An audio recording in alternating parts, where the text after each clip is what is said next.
वन्देऽहं श्रीगुरुश्रीयुतपदकमलं श्रीगुरुं वैष्णवंश श्रीरूपं साग्रजातं सगुणरघुनाथान्वितं तं सजीवं साद्वैतं सवदतं परिजनसहितं कृष्णचैतन्यदेवं श्रीराधा कृष्णपादं सगुणललिता श्रीविशाखानितंश ममज्ञानतिमिरन्धस्य गणाञ्जनशलाकया चक्षुरुन्मिलितं येन तस्मै श्रीगुरवे नमः। नमो विष्णुपादाय गौराङ्गप्रेष्ठरूपिणे श्रीभक्तिविविधाय वैवधानिति नामिने वंशकल्पतरुभ्यश्च कृपासिन्धवैव च पतितानां पावनेभ्यो वैष्णवेभ्यो नमो नमः। जय श्री कृष्ण चैतन्य प्रभु नित्यानंद श्री अद्वैत गदाधर शिवासादि गौर भक्त वृंद। हरे कृष्ण कृष्ण कृष्ण हरे हरे, हरे राम राम राम हरे हरे। सर्वत्र गुरुदेव श्रीमद् भक्ति विविधवदान गोस्वामी महाराज पादपद्म दंडवत प्रणाम निवेदन करी तत्पश्चात परम गुरुदेव एवं गुरु परंपरा एवं सर्व वैष्णवদের প্রতি সশ্রদ্ধ দণ্ডবত প্রণাম নিবেদন করি। সভায় উপস্থিত সমস্ত বৈষ্ণববৃন্দ বৈষ্ণবীবৃন্দ মাতৃমণ্ডলী পিতৃমণ্ডলী সমস্ত ভক্তবৃন্দের চরণে জানাই সশ্রদ্ধ অনন্ত কোটি দণ্ডবত প্রণাম। কৃপা করুন যাতে আজ আমি হরিকথা শ্রবণ করতে পারি। আজ আমরা অক্ষয় তৃতীয়া যে রয়েছে অক্ষয় তৃতীয়ার মাহাত্ম্য সম্পর্কে শ্রবণ করব। এই অক্ষয় তৃতীয়া যে এখন যে ইংরাজি সালে 2025 পড়ছে, 2025-এ এপ্রিল মাসের 30 তারিখ আমরা অক্ষয় তৃতীয়া পালন করব। তো এই যে অক্ষয় তৃতীয়া সাধারণত বৈশাখ মাস, বাংলার বৈশাখ মাসে হয়ে থাকে। আর এই বৈশাখ মাসের শুক্লপক্ষের তৃতীয়া যে তিথি, সেই তিথিতে এই অক্ষয় তৃতীয়া পালন করা হয়ে থাকে। এই অক্ষয় তৃতীয়ার নাম এই তিথি হচ্ছে অত্যন্ত গুরুত্বপূর্ণ। অন্যান্য সমস্ত তিথির ন্যায় এই তিথির মাহাত্ম্য অনেক বেশি। এই তিথির নাম থেকে আমরা বুঝতে পারছি কি অক্ষয়, যার কোনো ক্ষয় নাই। অর্থাৎ এই তিথিতে আমরা যা কিছুই করবো না কেন সমস্ত কিছুই ক্ষয় রহিত। অর্থাৎ তাই আমাদের যেমন কিছু করা উচিত সেটি হচ্ছে অত্যন্ত ভালো কর্ম। সেই সমস্ত কর্ম আমাদের করতে হবে, আর সেই সমস্ত কর্ম হচ্ছে অক্ষয় হিসাবে আমাদের রয়ে যাবে। অর্থাৎ এই দেহ বিনাশের পরেও যখন আমরা আবার পুনর্জন্ম লাভ করব, এই তিথির ফল আমরা অবশ্যই পাব। তো এই যে তিথি, এই তিথিতে হচ্ছে বিভিন্ন প্রকার তিথির মধ্যে মাহাত্ম্য রয়েছে। যেমন এই যে অক্ষয় তৃতীয়া, এই অক্ষয় তৃতীয়া থেকে ভগবান শ্রীকৃষ্ণের চন্দন যাত্রা শুরু হয়ে থাকে। ত্রেতা যুগের সূচনা এই দিন থেকে হয়ে থাকে। এছাড়াও কি যে সত্য যুগের সূচনা, সেটিও হচ্ছে এই তিথি থেকে শুরু হয়ে থাকে। এছাড়াও যে বিভিন্ন যাগযজ্ঞের হচ্ছে প্রধান উপাদান হচ্ছে কি জব। এই জব বা বার্লি, এটি হচ্ছে এই তিথিতে আবির্ভূত হয়েছিল। এছাড়াও কি গঙ্গা দেবী যে মর্তে আগমন হয়েছিল, সেটি হচ্ছে এই দিনে।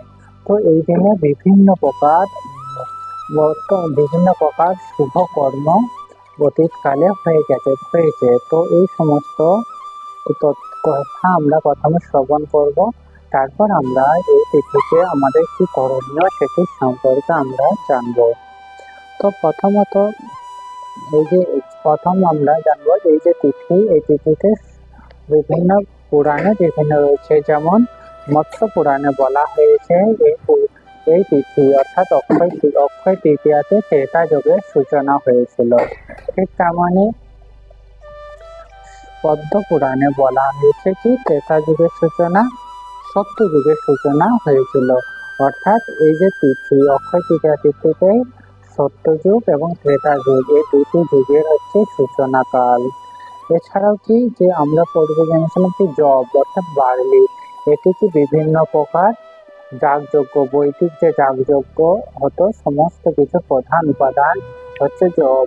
এই জগৎ উৎপন্ন হয়েছিল কি এই দিন থেকে। তাই এই দিনে ভগবানকে জবের তৈরি রন্ধন করে নিবেদন করা অত্যন্ত গুরুত্বপূর্ণ। এছাড়া জব আমরা দান করতে পারি, বিভিন্ন প্রকার পূজাতে আমরা এই জব ব্যবহার করতে পারি। এছাড়াও কি এই এই যে তিথি, এই তিথিতে হচ্ছে ভগবান, এই তিথিতে হচ্ছে গঙ্গা দেবী মর্তে আগমন হয়েছিল।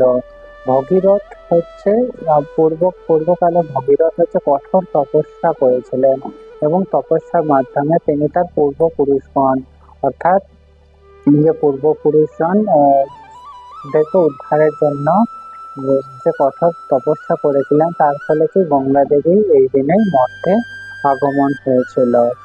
এছাড়াও এই যে অক্ষয় তৃতীয়ার দিন থেকে রথের যে কর্ম, জগন্নাথ পুরীতে যে রথের কর্ম, সেটি হচ্ছে এই অক্ষয় তৃতীয়ার দিন থেকে শুরু হয়ে থাকে। এছাড়াও যে আমরা যে মহাভারত থেকে আমরা ভগবত গীতা জ্ঞান আমরা পেয়ে থাকি। এই যে মহাভারত যে রচনার শুরু হয়েছিল, সেটি হচ্ছে এই অক্ষয় তৃতীয়ার দিন থেকে হয়েছিল। এছাড়াও আরেকটি অত্যন্ত গুরুত্বপূর্ণ ঘটনা এই দিনে ঘটেছিল। যেমন যখন পাণ্ডবরা অজ্ঞাতবাস অবস্থায় ছিলেন, তখন পাণ্ডবরা সূর্যদেবের কাছে প্রার্থনা করেছিলেন, যে একটি প্রার্থনা করেছিলেন। সেই প্রার্থনায় সূর্যদেব অত্যন্ত কৃপাবৃষ্ট হয়ে কি করেছিলেন, কৃপাবৃষ্ট হয়ে পাঞ্চ পাণ্ডবদের একটি অক্ষয় পাত্র দান করেছিলেন। এই অক্ষয় পাত্রের এরকমই বৈশিষ্ট্য, এই পাত্রে যা কিছুই রন্ধন করা হবে না কেন, সেটি যতজনকে দেওয়ার জন্য দেওয়া হবে ততজনকে দেওয়া সম্ভব। এমনকি সমস্ত বিশ্বের যত জীব রয়েছে, সমস্ত জীবের খাদ্য এই পাত্র থেকে প্রদান করা যাবে। তবে এটি অসম্ভব যতক্ষণ পর্যন্ত দ্রৌপদী এই শেষ সকলকে প্রসাদ দেওয়ার পর যখন দ্রৌপদী গ্রহণ করে নেবে, তারপর আর কাউকে দেওয়া যাবে না। এই যে অক্ষয় পাত্র, এটি হচ্ছে এই তিথিতে পাণ্ডবরা সূর্যদেবের কাছ থেকে পেয়েছিল। এছাড়া পদ্ম পুরাণে হচ্ছে বেদ, ধর্ম এবং প্রভৃতি মার্গ সম্পর্কে যে বর্ণনা করা আছে, সেটি হচ্ছে এই দিনেই শুরু হয়েছিল।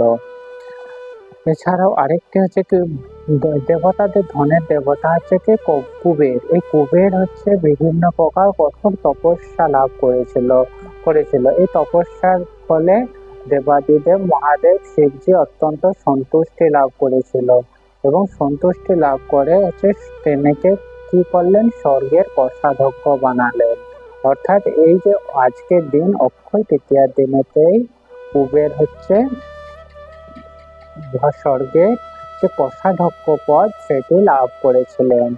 এছাড়াও জগন্নাথ দেব যেমন চন্দন যাত্রা, এই সময় ভগবান শ্রীকৃষ্ণ বা জগন্নাথ দেব এই সমস্ত সবাইকে কি করা হয়ে থাকে, এই দিন থেকে ভগবানের সমস্ত অঙ্গে চন্দন, অগুরু এবং কর্পূর এই সমস্ত কিছু মিশ্রণ করে ভগবানের সর্বাঙ্গে লেপন করা হয়ে থাকে। এর কারণ কি? এর কারণ এই যে অত্যন্ত গরমে ভগবান অত্যন্ত কষ্ট পেতে পারে, এটি হচ্ছে কি ভক্তের অনুভব। তাই ভগবানকে সুখ প্রদান করার জন্য, ভগবানকে কিছুটা শীতল প্রদান করার জন্য ভগবানের সর্বাঙ্গে চন্দন লেপনের কর্ম শুরু হয়ে থাকে। আর এই কর্ম শুরু কতদিন চলতে থাকে? এই কর্ম 21 দিন যাবৎ এই কর্ম হয়ে থাকে। এছাড়াও এই দিনে হচ্ছে লক্ষ্মী দেবীরও পূজা করা হয়ে থাকে। আরেকটি হচ্ছে মহাভারতের অত্যন্ত গুরুত্বপূর্ণ কথা, যে দ্রৌপদী যে বস্ত্র হরণ করেছিলেন দুর্যোধনের আদেশে দুঃশাসন, এই সময় দ্রৌপদীর যে লজ্জা নিবারণের জন্য ভগবান শ্রীকৃষ্ণ তাকে শাড়ি প্রদান করেছিলেন।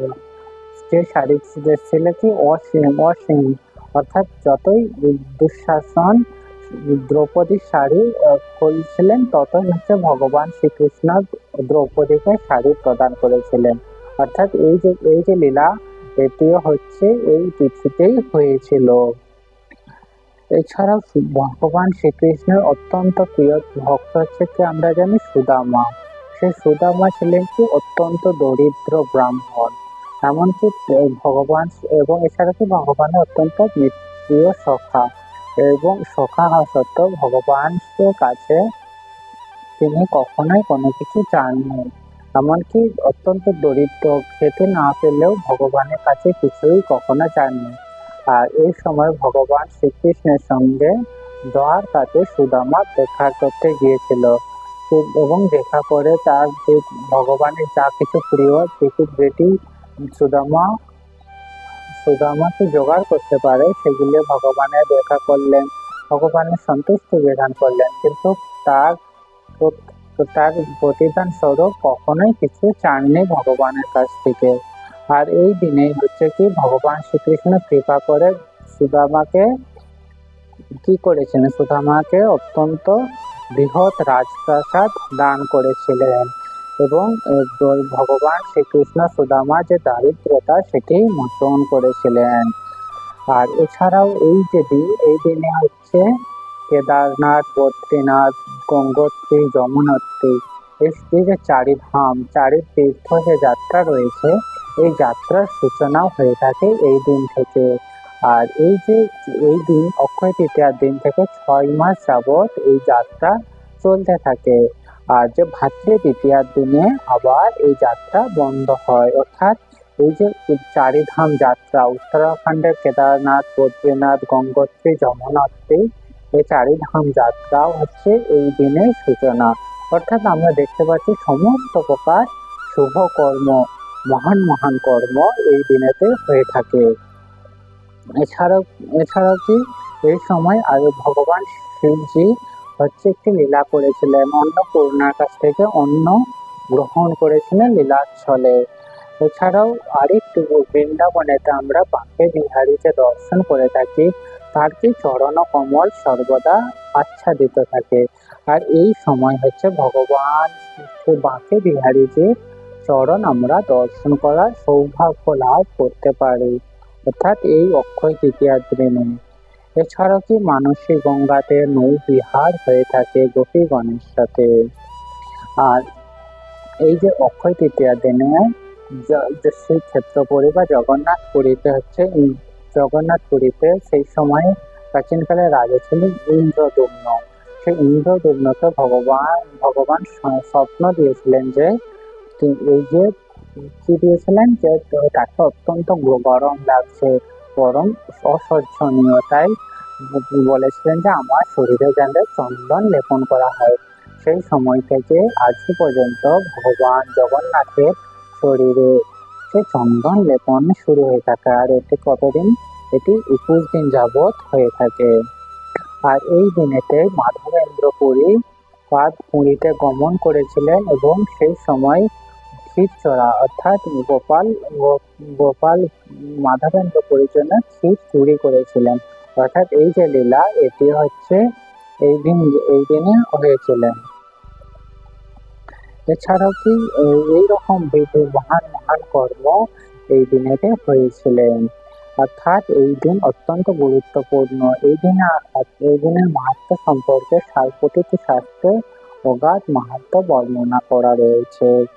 তো এই যে দিন অক্ষয় তৃতীয়ার দিনে আমাদের বিভিন্ন প্রকার করণীয় রয়েছে। আমরা কি কি করতে পারি? যেমন প্রাতঃস্নান, এটি হচ্ছে অত্যন্ত গুরুত্বপূর্ণ। সূর্যোদয়ের পূর্বে আমাদের অবশ্যই স্নান আমাদের করতে হবে, অর্থাৎ ব্রাহ্ম মুহূর্তে প্রাতঃস্নান করতে হবে। আর এই সময় বিভিন্ন পবিত্র নদীতে আমরা কোনো পবিত্র নদীতে গমন পূর্বক আমরা স্নান করতে পারি, অথবা আমরা নিজের গৃহে গঙ্গাকে আহ্বান করে সেই জলে আমরা স্নান করতে পারি।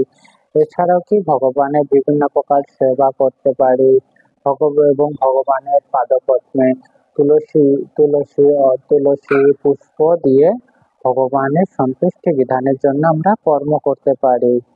এছাড়াও কি ভগবানকে শীতলতা প্রদান করার জন্য ভগবানের চারি অঙ্গে কর্পূর অগুরু মিশ্রিত চন্দন আমরা লেপন করতে পারি।